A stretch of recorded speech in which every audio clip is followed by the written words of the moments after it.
The runner inside the divine feminine.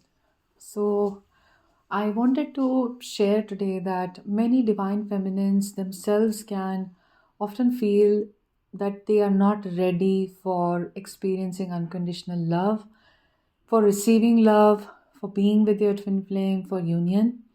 This is not very often spoken about because on the outside of it, the feminine seems like a chaser. She is running after the masculine and she wants the masculine to contact. She waits, she stalks, she tries to make an effort to connect with the masculine. She's the one with the overt desire, which she often expresses. But very often, what is ignored is that deep inside, the feminine herself can resist union and can have no receptivity for love, for her divine masculine, and just even receptivity for good things in life, right? And that happens because of some childhood story or the other that started to equate receiving love with something negative. So it can be that if I receive love, I will be exploited, or if I receive love, I will be asked to change. And this goes back to very early childhood. You may feel that if this is resonating with you, you may feel that I received perfect love as a child, or my parents loved me, or these people who raised me, they really, really appreciated me and loved me. But if you will go very, very deep within, you will notice that sometimes many twin flames are taking birth in families where unconditional love is not known, it is not felt. So as a child, love may have been equated with you doing something for the parents or the caregivers or guardians. It can mean something like, I will love you perfectly if you are a good girl or a good boy. This good girl, good boy is thrown out at children so often, not just in the religious context, but in general family traditional contexts, right? So then you learned that what qualifies as a good girl. When will I be called a good girl? You will be called a good girl when you comply with the expectations, the intergenerational, expectations that have been passed on. So then you learned, okay, I have to modify my behavior like this, and hence I have to stifle my inner desires that I may have as a small child. Maybe it can be the desire to play, it can be the desire to run around, to dance, just to express yourself that children often do. And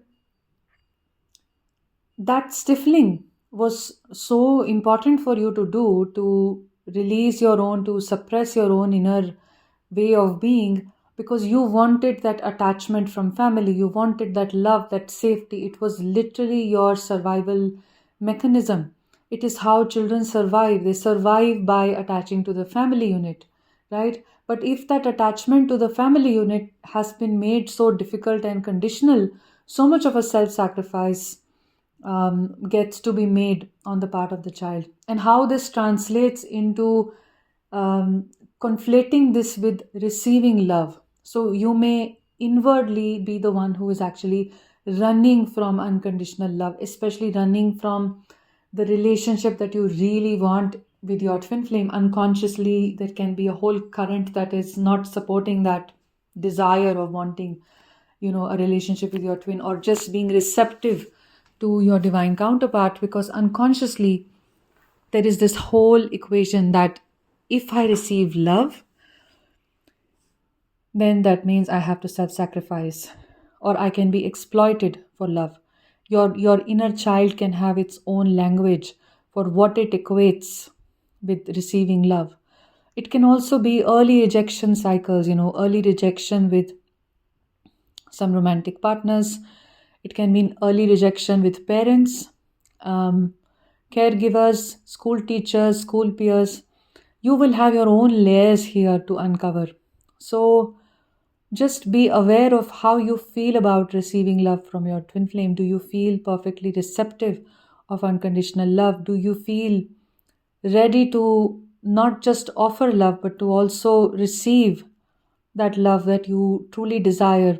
And sometimes twin flames have, a very friend zone kind of a dynamic. It is also when they believe that love in its true form is very deep, and it requires a lot of intimacy, and we're not ready for that intimacy because Intimacy means that I'll have to be vulnerable.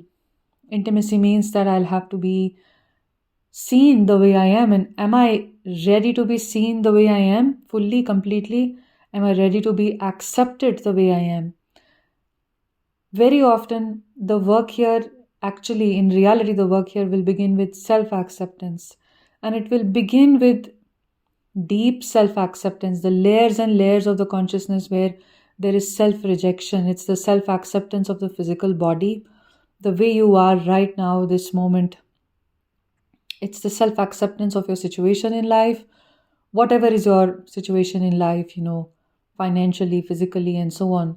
Our mind gives us this conditionality that we are not worthy, that we have to prove ourselves in the physical world before we become worthy, right? So, my beauty should meet these standards, or my financial situation or my career should meet these standards before I become worthy enough to be loved.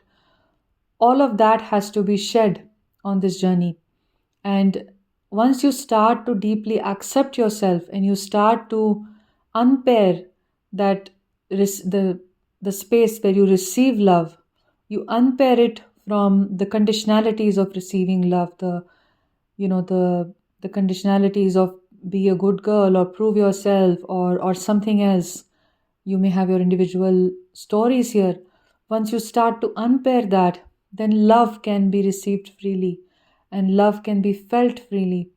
And true intimacy can be something that you become ready for. And once, of course, the vessel is ready, everything is poured into the vessel. That is just something that naturally happens as we become receptive, we become ready. Naturally, whatever is meant to come for you, which is the love of your divine masculine, its abundance, or anything else that your soul deeply wants to come in alignment with, that is bound to happen, that is bound to manifest.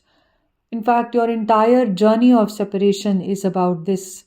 The journey of twin flames is about becoming ready from the inside, becoming totally and absolutely ready for this deep intimacy, to be seen the way you are right now in your completeness, rather than how your mind wants that you should be this way or you should be that way. And then the mind gives you even conditions for self acceptance. The mind says, even I will not accept you if you don't meet these standards. So a lot of self love is required here. I'll be posting more on the layers and layers of self love at my Patreon page this month, at the level of both tiers. So you can subscribe to Patreon if you want to understand in depth about what is the kind of self love that the journey is prodding me towards. What am I being encouraged to see? What are the blind spots in my self love that I'm not able to yet come to? And how do I even overcome those blind spots? How do I even make progress in loving myself and accepting myself fully and totally? If you wish to work one on one with me, we go very deep in these sessions. I offer you intuitive guidance as well as we do deep healing work if you're receptive for it. So, especially if you've had painful childhoods or any other problem that you are currently facing, I can guide you deeply for your journey and for your spiritual awakening. So you can email me to book a session. If you click on the first link, you can see the types of sessions that I offer, and then you can decide and email me. I'm sending you love.